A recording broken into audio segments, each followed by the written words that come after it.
6 things that I've learned after 5-6 years of minimalism coming up. When I sat down to make this list, inspiration started flowing like crazy, and I realized that for me, these things go way beyond the physical stuff, the physical item side to minimalism. This lifestyle has changed my life in many ways way beyond that, and that is part of why I love talking about it and learning about it. When I was younger, I often felt like there was something lacking. I sometimes felt like I didn't have the right things for me to be able to feel confident. I didn't have the right clothes, I didn't have the right makeup, I didn't have the right gadgets. And I often felt a step behind of the others because of that. And I used to imagine a future version of myself, one where I would feel content and confident and happy. And this image gave me hope that someday I would get to that place. And I did get there, but not because of what I thought. I got there not by owning the right stuff or looking the right way or fitting in with what all the others were doing. I got there by choosing my own path and focusing on my blessings. Through minimalism, I learned that I actually don't need much at all in order to be happy, and I certainly don't have to be perfect. To even be able to discard things that I don't need, to be blessed enough to have all my basic needs met is already something to be very grateful for. I was able to stop the pursuit of external things to make me happy, and I was able to see the difference between actual needs and wants. Decluttering got easier and easier over the years, and every step of the way I got a little bit closer to myself, to my values, to my confidence, and to my happiness. It's easy to get caught up in thinking a certain way, and companies and advertisers are very keen to take advantage of that. If I just buy this skin cream, if I just get this outfit, if I just buy this super hip thing that everyone else is already buying, I can belong and feel good about myself. When in fact I have learned that buying something new will not change anything. When you buy something new, you will get a rush of dopamine and you will have a happy moment. But that moment passes, we become used to something and we immediately start searching for something new. This cycle will always continue. When we feel good, we want the feeling to last, and when it passes, we want to experience it again. Stopping this cycle has made me so much calmer. I can stop searching, I can see things for what they are, and I can focus on what I already have. One of my favorite quotes is actually from Bob Marley, and it goes, "Some people are so poor, all they have is money."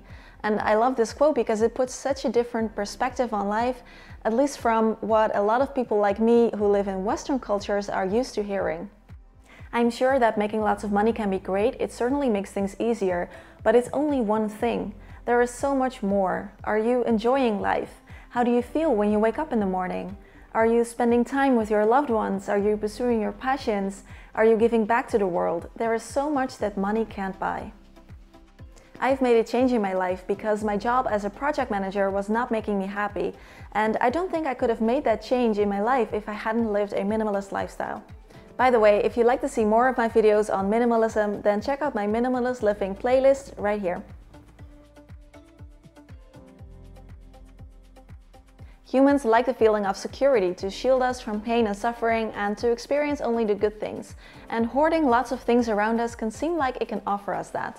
And I'm not gonna lie, I can also be a bit of a control freak.